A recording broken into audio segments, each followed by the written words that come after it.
sideways. Hi, welcome back. I'm Dr. Cheryl Meier, and I'm reading The Princess and the Goblin. And we're on chapter 21, and I am at the ocean. I cannot believe that. Anyway, I'm not going to. This is just amazing. And it's sunset. All right. And it's this great part of the book, too. I love this part. And I have roses on my shirt again. I didn't know I was going to do this. Look at that. And hearts. All right. So happy. Thanks for joining. I'm glad you're enjoying this, whoever shows up here. All right, let's get started, right? I think we just see the silhouettes of people again, so it's not identifying anyone. Let's see if I can angle it so that the sun doesn't show who they are. Let me get these hearts. Okay. It's starting to get a little cold. Not much though. All right, I'll just show the sky if there's people that can be seen. Here's the palm tree above my head. Oh, anyway. Okay, chapter 21, The Escape. As the princess lay and sobbed, she was crying. She kept feeling the thread mechanically, following it with her finger many times up to the stones in which it disappeared. By and by, she began still mechanically to poke her finger in after it between the stones as far as she could. All at once it came into her head that she might remove some of the stones and see where the thread went next. Almost laughing at herself for never having thought of this before, she jumped up to her feet. Her fear vanished. Once more she was certain her grandmother's thread could not have brought her there just to leave her there. Oh, there's a boat. Hold on. We're multitasking here. It's beautiful sunset, gorgeous day.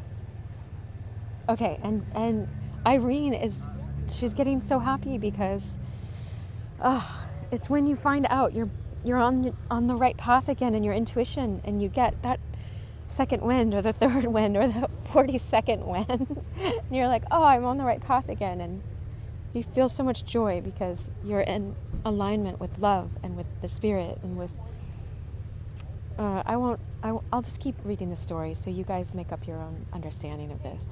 It's just so beautiful to me. Almost laughing at herself, I'll go back to that. For never having thought of this before, she jumped to her feet. Her fear vanished. Once more, she was certain her grandmother's thread could not have brought her there just to leave her there. And she began to throw away the stones from the top as fast as she could, sometimes 2 or 3 at a handful, sometimes taking both hands to lift one. After clearing them away a little, she found that the thread turned and went straight downwards. Hence, as the heap sloped a good deal, growing of course wider towards its base, she had to throw away a multitude of stones to follow the thread. But this was not all, for she soon found that the thread, after going straight down for a little way, turned first sideways in one direction, then sideways in another, and then shot at various angles hither and thither inside the heap.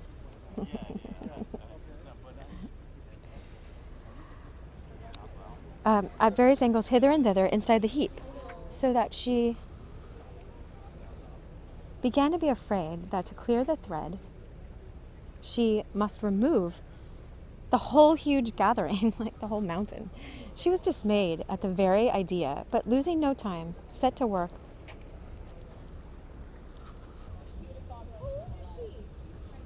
Oh my gosh, the cutest dog is coming up. We might need to stop for this. I won't get the people. I'm trying to get just the dog. It's so cute. Okay. Oh my gosh. 1 second. Oh my gosh. How old is she? She's 10 weeks. Oh my gosh. 10 weeks. So cute. Congrats. All right. A 10-week-old puppy. What a manifestation we got. Oh, there's a picture. Okay, hopefully I'll remember. Okay. She began to be afraid that to clear the thread, she must remove the huge gathering. She was dismayed at the very idea, but losing no time, she set to work with a will, and with aching back and bleeding fingers and hands, she worked on, sustained by the pleasure of seeing the heap slowly diminish and begin to show itself on the opposite side of the fire. Another thing which helped to keep up her courage was that as often as she uncovered a turn of the thread, instead of lying loose upon the stones, it tightened up, and this made her sure that her grandmother was at the end of it somewhere. She had got about halfway down when she started and nearly fell with a fright. Close to her ear, as it seemed, a voice broke out singing. Jabber, bother, smash. You'll have it all in a crash. Jabber, smash, bother. You'll have the worst of the pother. Smash, bother, jabber. Here, Curdy stopped, either because he could not find a rhyme to jabber, or because he remembered what he had forgotten when he woke up at the sound of Irene's labors. That his plan was to make the goblins think he was getting weak, but he had uttered enough to let Irene know who he was. "It's Curdy!" she cried joyfully. "Hush, hush!" came Curdy's voice again from somewhere. "Speak softly." Oh, I'm so happy. "Why, you are singing loud," said Irene. "Yes, but they know I am here, and they do not know you are. Who are you?" I'll show you the picture. Oh my gosh, this is making me so happy. I mean, I was already happy, but... "I'm Irene," answered the princess. "I know who you are quite well. You're Curdy. Why, however did you come here, Irene?" "My great-grandmother sent me, and I think I found out why." Really? "You can't get out, I suppose." "No, I can't. What are you doing?" "Clearing away a huge heap of stones with bleeding fingers." She didn't say that. She said clearing away a huge heap of stones. "There's a princess," exclaimed Curdy, in a tone of delight, but still speaking in a little more than a whisper. "I can't think how you got here, though. My grandmother sent me after her thread." "I don't know what you mean," said Curdy, "but so you're there. It doesn't matter. It doesn't much matter." "Oh, yes, it does," returned Irene. Hold on, I'll get back to the... Oh my gosh, we gotta get the sunset. Okay, so he's saying, "It doesn't much matter." "Oh, yes, it does," returned Irene. "I should never have been here but for her. It's important that he knows." "You can tell me all about it when we get out, then. There's no time to lose now," said Curdy. And Irene went to work, as fresh as when she began. "There's such a lot of stones," she said. "It will take me a long time to get them all away." "How far have you got?" asked Curdy. "I've got about halfway, but the other half is ever so much bigger." "I don't think you will have to move the lower half. Do you see a slab laid up against the wall?" Irene looked and felt about with her hands and soon perceived the outlines of the slab. "Yes," she answered, "I do." "Then I think," rejoined Curdy, "when you have cleared the slab out halfway down or a little more, I shall be able to push it over." "I must follow my thread," returned Irene, "whatever I do." "What do you mean?" exclaimed Curdy. "You will see when you get out," answered the princess, and went on harder than ever. But she was soon satisfied that what Curdy wanted done and what the thread wanted done were one and the same thing, for she not only saw that by following the turns of the thread that she had been clearing the face of the slab, but that a little more than halfway down the thread went through the chink between the slab and the wall into the place where Curdy was confined, so that she could not follow it any further until the slab was out of her way. As soon as she found this, she said in a right joyous whisper, "Now, Curdy, I think if you were to give a great push, the slab would tumble over." "Stand quite clear of it," said Curdy, "and let me know when you are ready." Irene got off the heap and stood on one side of it. "Now, Curdy," she cried. Curdy gave a rush, and with his shoulder against it, out tumbled the slab on the heap. And out crept Curdy over the top of it. "You've saved my life, Irene," he whispered. "Oh, Curdy, I'm so glad. Let's get out of this horrid place as fast as we can." "That was easier said than done," returned he. "That's easier said than done," returned he. "Oh, no, it's quite easy," said Irene. "We have only to follow my thread. I'm sure that is going to take us out now." She had already begun. Oh, I love this. I love this. Listen to the princess. She had already begun to follow it over the fallen slab into the hole while Curdie was searching the floor of the cavern for his pickaxe. "Here it is," he cried. "No, it is not," he added, in a disappointed tone. "What can it be, then? I declare it's a torch." That is jolly. It's better almost than my pickaxe. Much better if it weren't for those stone shoes," he went on, as he lighted the torch. "Oh, it's almost better than my pickaxe. Much better if it weren't for those stone shoes," he went on, as he lighted the torch by blowing the last embers of the expiring fire. When he looked up, with the lighted torch casting a glare into the great darkness of the huge cavern, he caught sight of Irene disappearing in the hole out of which he had himself just come. "Where are you going there?" he cried. "That's not the way out. That's where I couldn't get out." "I know that," whispered Irene, "but this is the way my thread goes, and I must follow it." "What nonsense the child talks," said Curdie to himself. "I must follow her, though, and see that she comes to no harm. She will soon find she can't get out that way, and then she will come with me. Ha ha ha." So he crept over the slab once more into the hole with his torch in his hand. But when he looked about in it, he could see her nowhere, and now he discovered that although the hole was narrow, it was much longer than he had supposed. For in one direction the roof came down very low, and the hole went off in a narrow passage, of which he could not see the end. The princess must have crept in there. He got on his knees, and on one hand, holding the torch with the other, and crept after her. The hole twisted about in some parts so low that he could hardly get through, in others so high that he could not see the roof, but everywhere it was narrow, far too narrow for a goblin to get through, and so, I presume, they never thought that Curdie might. He was beginning to feel very uncomfortable lest something should have befallen the princess, when he heard her voice almost close to his ear, whispering, "Look at that sun.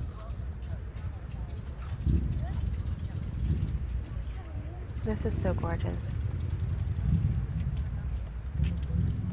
I can't take how gorgeous this is."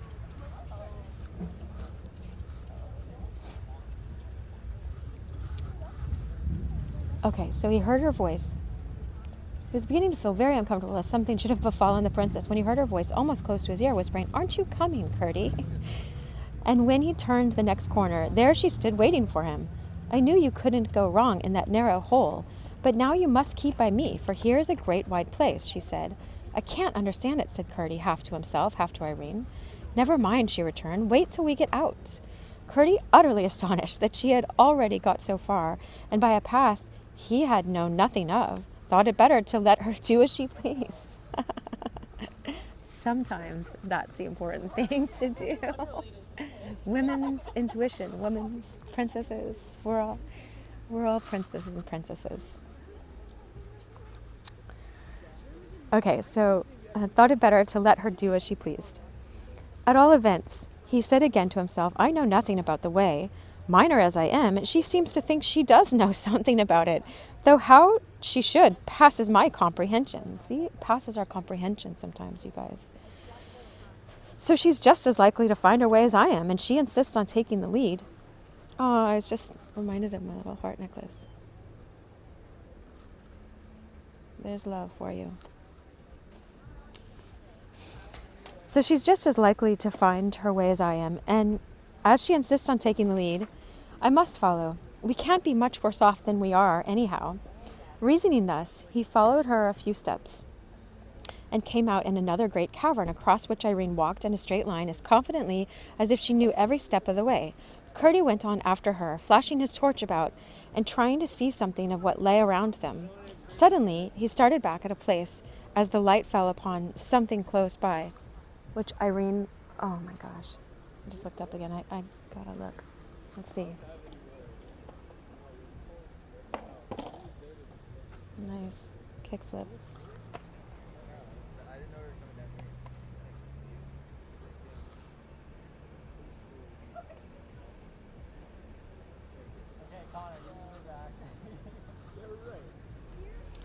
Okay, so reasoning thus, he followed her a few steps and came out in another great cavern, across which Irene walked in a straight line, as confidently as if she knew every step of the way.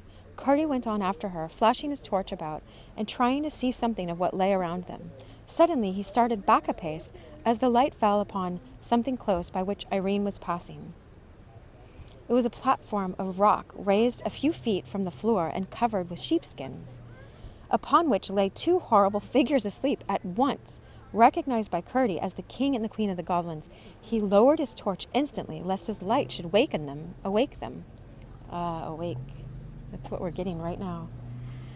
As he did so, it flashed upon his pickaxe lying by the side of the queen, whose hand lay close by the handle of it. "Stop one moment," he whispered. "Hold my torch, and do not let the light on their faces. Don't let the light on their faces."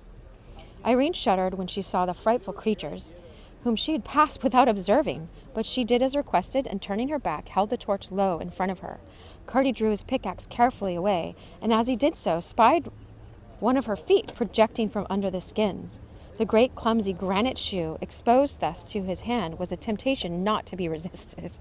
He laid hold of it, and with cautious efforts drew it off. He took the queen's shoe off, guys. The moment he succeeded, he saw to his astonishment that what he had sung in ignorance to annoy the queen was actually true. She had 6 horrible toes. Overjoyed at his success, and seeing by the huge bump in the sheepskins where the other foot was, he proceeded to lift them gently, for if he could only succeed in carrying away the other shoe as well, he would be no more afraid of the goblins than of so many flies. But as he pulled at the second shoe, the queen gave a growl and sat up in bed. The same instant, the king awoke also and sat up beside her. Oh gosh, I'll show the picture before.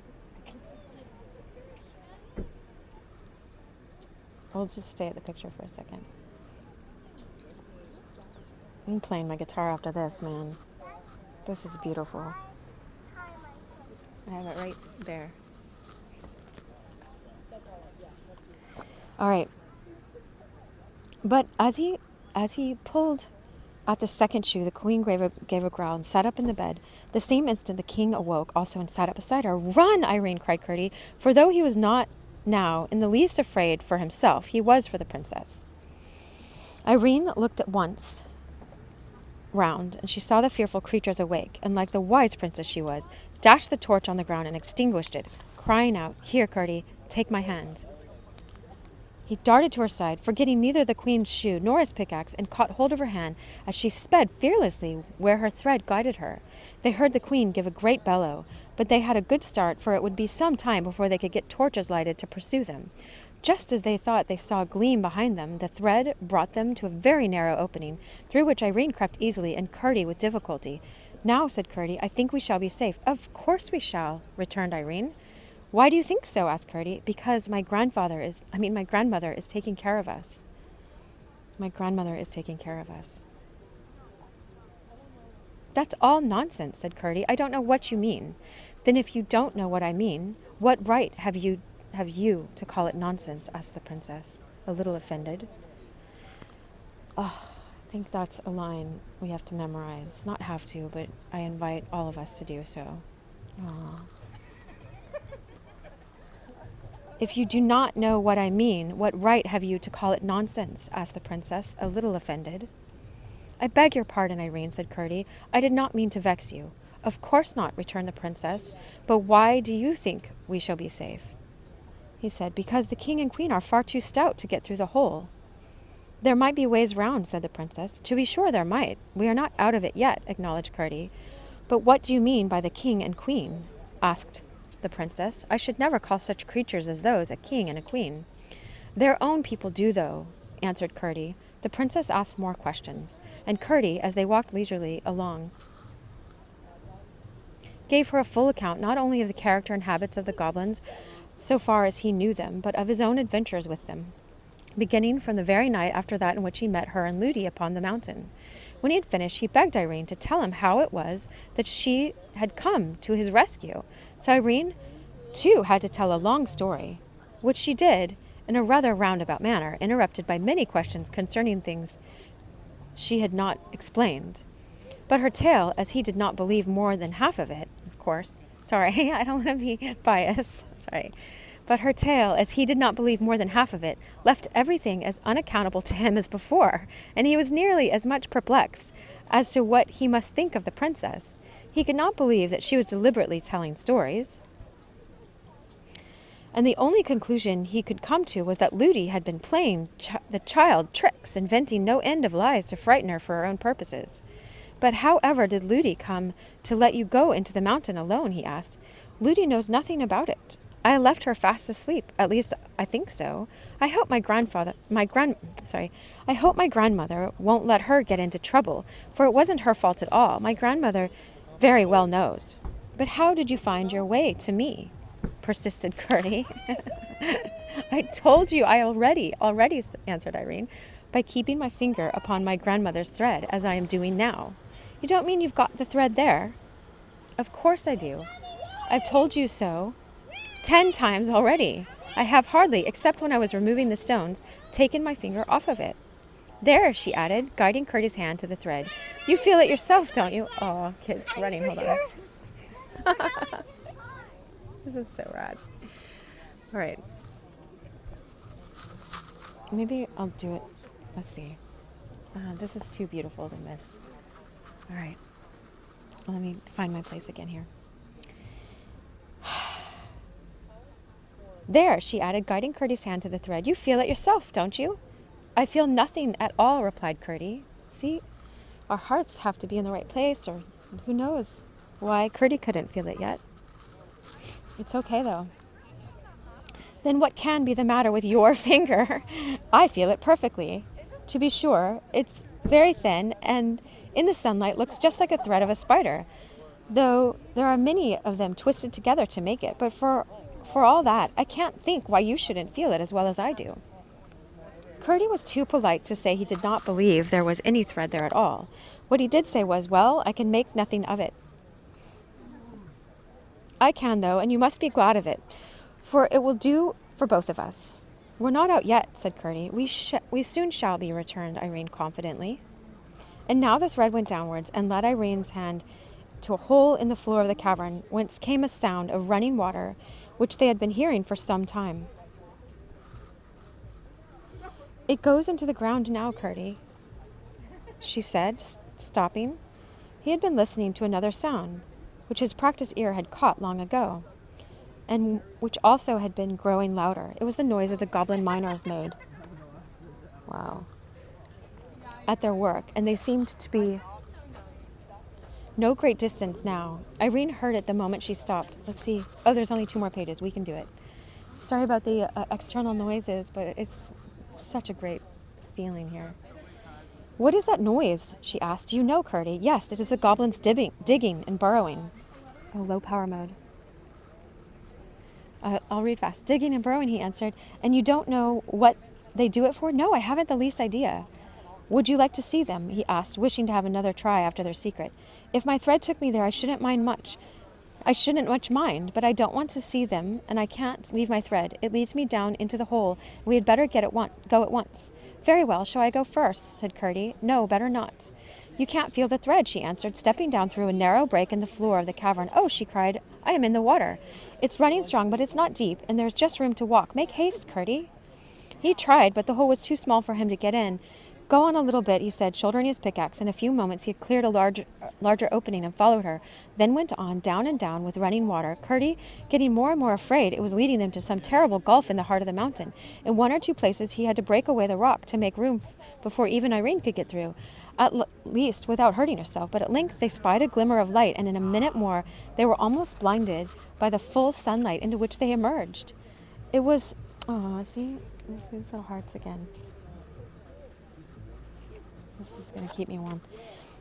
It was some little time before the princess could see well enough to discover that they stood in her own garden, close by the seat on which she and her king papa had sat that afternoon. She had come out by the channel of the little stream. She danced and clapped her hands with delight. Now, Gertie, she cried, won't you believe what I told you about my grandmother and her thread? For she had felt all the time that Gertie was not believing what she told him. There, don't you see it shining before us, she added. I don't see anything, persisted Gertie. Then you must believe without seeing, said the princess. For you can't deny it has brought us out of the mountain. I can't deny we are out of the mountain, and I should be very ungrateful indeed to deny that you had brought me out of it. I couldn't have done it but for the thread, persisted Irene. That's the part I don't understand. Well, come along, and Ludi will get you something to eat. I'm sure you must want it very much. Indeed I do, but my father and mother will be so anxious about me. I must make haste, first up the mountain to tell my mother, and then down into the mine again to let my father know. Very well, Curdy, but you can't get out without coming this way, and I will take you through the house, for that is the nearest. They met no one by the way, for indeed, as before, the people were here and there and everywhere searching for the princess. When they got in, Irene found that the thread, as she had half expected, went up the old staircase, and a new thought struck her. She turned to Curdy and said, "My grandmother wants me. Do come up with me and see her. Then you will know that I have been telling you the truth. Do come, to please me, Curdy. I can't bear you should think I say what is not true." "I never doubted you believed what you said," returned Curdy. "I only thought that you had some fancy in your head that was not correct. But do come, dear Curdy." The little miner could not withstand this appeal, and though he felt shy in what seemed to him such a huge grand house, he yielded and followed her up the stair. I'm gonna cry so hard. This is so beautiful and such a beautiful part of the story.